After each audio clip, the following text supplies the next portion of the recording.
African power utility Eskom hopes its proposed retail tariffs for 2021 will help solve a looming problem triggered by increased solar generation across the country. Now, backing this request is a recent study that projects between 3.5 billion and 4 billion rand in revenue will be lost to photovoltaic or PV solar generation by the end of this year. Many would argue these numbers are on the low side. The shift to solar generation by businesses and households has resulted in two major problems for Eskom.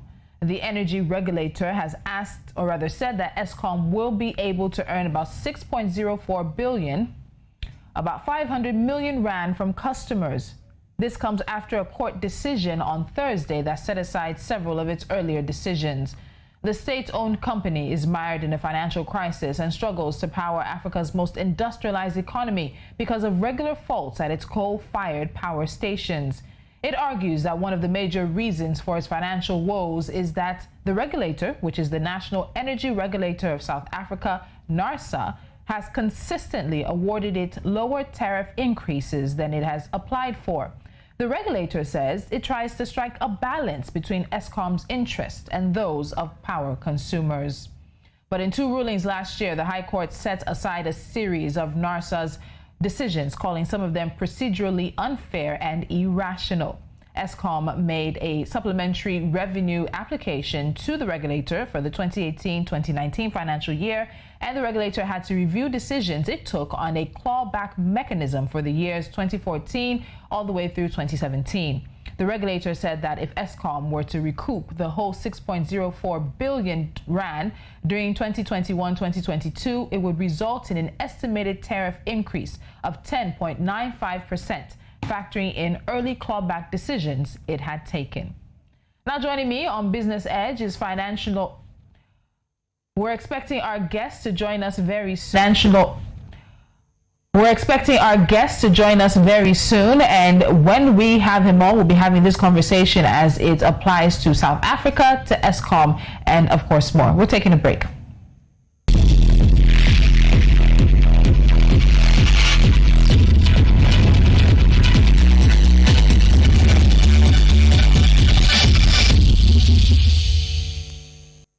Now, the founder of Awabah Nigeria, as well as financial analyst Tunji Andrew, is joining me. Tunji, welcome to Business Edge, and thank you so much for joining me. Good morning. Good morning. Great to be here. All right, let's get straight to it. So we now know that South African state power utility Eskom has a gross debt of 488 billion rand. That's about $29.3 billion. And this is as of March 2020, which was from 440 billion rand a year earlier. And now revenue is projected to drop in 2021 by anywhere from 3.5 to 4 billion rand. This tariff review, it seems to have been something a long time coming. But why has it taken so long for Eskom to review its tariff? This is one place where South Africa and Nigeria are similar in the fact that we have both populist governments who are trying to do as much as they possibly can to appear so that they are on the side of the poor people. It is very clear and has been clear for a long time that the tariffs in South Africa is not working for the power companies, and that is why you find a lot of issues around load shedding. But the governments have not been able to, muster the zero power to increase tariffs because, of course, South Africa is that place where as long as you do not touch their daily income, they are fine. But the minute you touch the average income of the person on the streets, the pushback is very strong, very effective, and very loud. And I do not think the South African government was ready to tackle that. So it has come to the point where it is now too much for them to handle. So they must come to the table. All right, so we know that definitely the revenue loss would definitely worsen the situation that Eskom finds itself in with new losses going to the solar part of things. We're also looking at a new lockdown, losses of jobs, unfortunately for many South Africans, and even fewer investments as the year 2020 has shown us. It seems more people are also opting for alternative energy, and as the number of those people rise, Eskom then loses customers. How can a balance be struck here? Because obviously people are looking at alternative energy not just to be more friendly for the environment, but also because of the failure of Eskom over the years. Now that failure is leading to it losing customers, which means it's likely going to continue to fail some more. So I see that in the richer communities in South Africa, this is something that can easily be deployed. They are already built and already functioning in the system where they can easily deploy such technology. But the thing about it is, how does it appear? What would be the optics of the richer communities, taking themselves off the national grid, and then the poor communities being left to the universe, basically. So it's an optics situation, but I do believe that it is possible and it can be done. But unfortunately, the poor communities can't afford such capital outlay. It is not possible. People put money up front to be able to cover the installation, things like that. It's just too heavy for the poor communities in South Africa. So I do not think that's going to happen in those areas, and they are larger by far. So I don't know. This is going to take a lot of negotiation. It's going to take a lot of pleading on both sides. It's going to take a lot of communication. But I do know that the richer communities are set. They are ready. They've even started to do things similar to. So it's only a matter of time. We will get there. Okay. So let's look at what's going on with Eskom and its industry regulator. Now, the courts have declared NARSA's decisions procedurally unfair and in some cases irrational. The regulator said that they're trying to strike a balance between Eskom's needs and public interest. And we're also hearing that if they actually increase the tariffs as much as they need to, given this clawback situation that has come in, we could see tariffs in South Africa going up to 10-point-something%. That is very unlikely, probably unrealistic given the situation of the country right now. But it's obvious that tariffs need to go up. It's also obvious that the public may not have the wherewithal to pay for too much of an increase. How can this situation be handled? If I do that answer, I'll probably be president in South Africa. You never know. You see, the thing is, there is a wage problem in South Africa. There is also a situation whereby we find our financial institutions have not been able to adequately lift out people from poverty in South Africa. What we found is that financial institutions who mimic loans have been able to take advantage. So it's a situation whereby you see the greedy meeting the needy.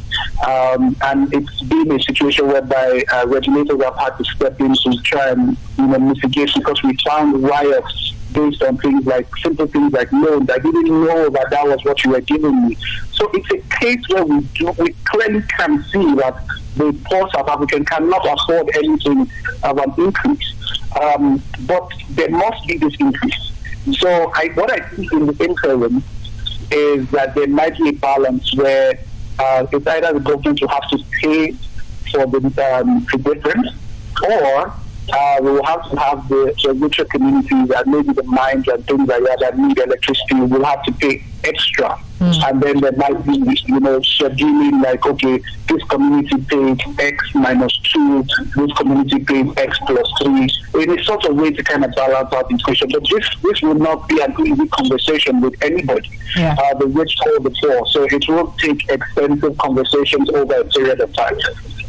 Okay, you know that, as you said earlier, in some regards with Eskom, as it is with Nigeria's electricity situation, there are similarities, and it's not just with Nigeria. Across the continent, we're seeing what are state-owned entities, particularly in the electricity system, realizing that they cannot do it alone. They cannot continue to do it the way they were. They cannot continue to subsidize power as it is, because that's what's happening. That's what we've been seeing. Subsidization of power through governments, because these entities that control the power industry for the most part are state-owned. And then you have a situation where infrastructure is decayed, technology is not implemented or brought in as it needs to be, and now you're at a point where these entities are failing or have failed to do what they need to do, and no economy can progress if there's no electricity. Tunji, looking at how this is playing out across the continent, from Nigeria to South Africa to Zimbabwe, some people who also owe South Africa's Eskom as well, what needs to be done? Because we're looking for more Africans to pay more for electricity, but electricity that is not also being provided to meet their needs, both economically and on the home front. I think what we need is the liberalization of electricity, not a privatization. What I mean simply is that who can provide the electricity should go ahead and provide it. So communities can come together, for instance, and say, we want if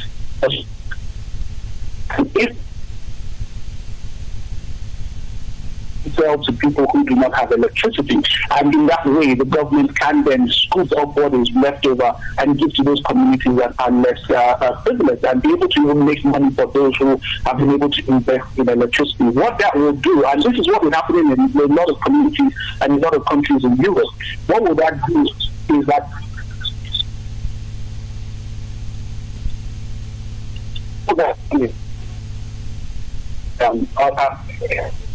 line, eventually we will see that more and more people will have excess energy and excess electricity, so that we'll find that there will even be times where we'll have too much electricity because too many people are producing electricity.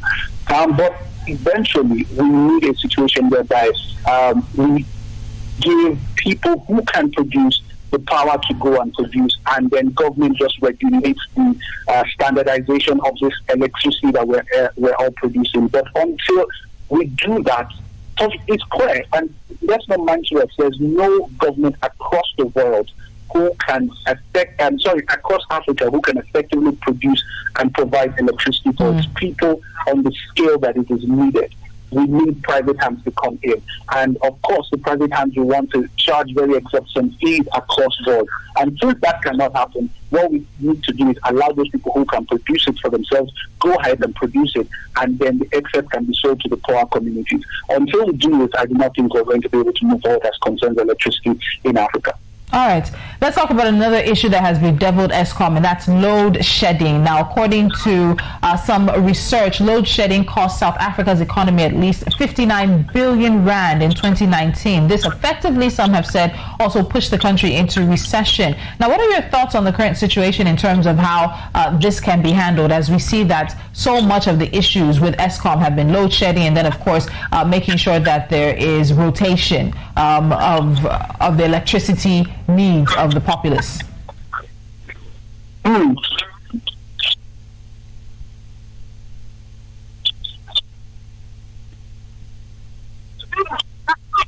Tunji? Yes, I'm with you. Okay, please go ahead. Thinking about it, so load shedding is really a factor of many issues. It's a factor of one, it is clear that the electricity provider may not be able to provide as much electricity for the people. Two, it's also an issue of obsolete equipment. So there is a lot of downtime across Africa. Yeah. You would find a scenario in Nigeria where you find out the grid collapses on regular occasions. Those are issues that cause these things. And of course, when you have obsolete equipment, there is the tendency for it to break and cut in different areas, which of course means that people need to go in and fix it from time to time. So the issue is that we have an equipment that will be flash from the past, and we have a demand that far exceeds consumption. So we will continue to suffer this until we can move people off that national grid, off the national grid, and put them onto mini grids that are built with up-to-date technology and can be able to service them seamlessly in a situation whereby you know that as you, the provider, every downtime you have is costing you money. So you put in enough money to make sure that there is no downtime at all. All right, so let's talk about who owes what. Now, the debt burden of Eskom is also a very major issue, and it's probably one of the ones that keep many people involved in this up. But this debt is not only from within South Africa. Zimbabwe and some other southern African countries also owe Eskom. What's been the plan in terms of getting this money that's owed, and could this tariff review also extend to Eskom's external customers as well? Oh, by all means. Debt is not a South African problem alone. Drinking revenue is a major global problem, but more than anything, it is a major African problem. This debt will only continue to grow and increase. Even Nigeria is being owed, Nigeria's power generation company is being owed by some of its neighboring countries. So it is not a situation that is unique to them alone. It's a situation that is across the continent, and there is no easy answer to this. We just have to increase revenue across board, or we will continue to see things like this. It's only enough. It will only continue to get worse. All right, Tunji, as we start wrapping up, we hear that Eskom is adamant that the proposed changes must not be viewed as anti-renewable. And of course, this is given the fact that their customer base is likely to lessen with renewable energy coming in, but rather it should be an attempt to support the connection of alternative energy resources in a responsible way and to avoid unwarranted and non-economic cross-subsidies. Please, what does this mean? Break that down.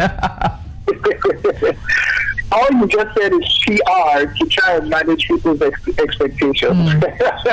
It doesn't do anything in the real sense of it. If we were going to be honest and say it as it is, with no sugarcoating, we come out and say, hey people, what we have is not working anymore. We need to pay more to be able to get the service we want. But this is not going to please a lot of people. So you have to find ways to be able to, and remember, there are many people you're trying to appease. You're trying to appease the rich who understand the need for constant power and understand the need to pay for it. You are speaking to the middle class who understand the need for power, slightly understand the need to pay for it, don't have all the money but will sacrifice either way because they need stable power. Yeah. Then there's also speaking to the poor who want stable power, think it's their right, do not have the money, do not realize why they should pay for it, and want it as a human right. So you're speaking to different people across board, so you have to be able to cater to their expectations, and this is the truth of the reason why that statement has been used. All right, so final question, Tunji, before we wrap things up. Eskom can earn probably $400 million in a year with this new tariff. And some have said this will enable it to pay off its debt and also service equipment and bring it up to the 21st century. Do you think the tariff levels will rise, and to what rates? What's your estimation? I don't think any of us believe they're going to go up into the double digits, hitting 10%, but there has to be a middle ground. What do you think it is? I see that it should be around, I think it'll be around 6.5%. 6.5? That's absolutely massive, Tunji. I know, but I was speaking to some of the analysts in South Africa over the last couple of days, and the conversation is really how to prepare the minds of the poor for this conversation. Wow. They're already ready for a lot of pushback. The expectation is that the 10% will be proposed, and then it should be like, we know that 10% is too high, then we'll compromise to 6.5. But the reason why 6.5 is a figure is that this is the minimum that has been spoken about in internal circles that should work for the sector. So I believe it should be around 6.5%. All right, Tunji, thank you so much for joining me. We'll continue to have this conversation because the flip side of it for many South Africans is that they're paying for years of bad administration. They're paying for years of no profit. They're paying for people to get away with treating Eskom the way they have. And so there's also a social contract conversation to be had around this. But we'll continue having these conversations as the information comes out. And when the tariff is announced, Tunji, we'll definitely be talking again. Thank you so much. Thank you very much for having me. All right. Let's get into it, and what we're getting into next is NT40 Watch before we wrap up the show. The International Finance Corporation, IFC, the World Bank's investment arm, is investing in clean energy. Now, the IFC has named 4 sub-Saharan African countries to benefit from the 30 trillion Kenyan shilling clean energy fund over the next 10 years. Now, according to the IFC, Kenya, Nigeria, South Africa, and Cote d'Ivoire stand to gain 6.3 trillion Kenyan shillings in investments into grid-scale renewable energy projects, thus creating some 2.2 million jobs. Nigeria's tax agency, the Federal Inland Revenue Service, is reporting 454.69 billion naira worth of value-added tax collected in the fourth quarter, Q4 of 2020. This is about 7.06% increase over the 424.71 billion naira collected in the preceding quarter of the same year. That would be Q3. Kenya is in recession for the first time in at least 2 decades, according to data for the third quarter of 2020, as measures introduced by the East African state to slow the spread of COVID-19 continued to hurt output. The Kenyan National Bureau of Statistics said that the gross domestic product in East Africa's biggest economy fell by 1.1% compared with a year earlier, after shrinking a revised 5.5% in the second quarter. And finally, Morocco and the United States are partnering to promote further investment and trade in the country through a new investment program. As part of its commitment to contributing to the development of Morocco, the U.S. Embassy in Morocco, through the U.S. Agency for International Development, has partnered with the Walaya and Regional Council of Benin, Milia Kenefara. The partners are aiming to create more economic opportunities for women, young people, and people with special needs, as well as the rural population. That's it on this edition of Business Edge. Thank you so much for joining us. Don't forget you can follow us on social media. We are at News Central TV. You can also head to our website, www.newscentral.africa. Download the mobile app on Play Store and Apple App Store. Until next time, I'm Tolulope Adileru Balogun. See you on Monday.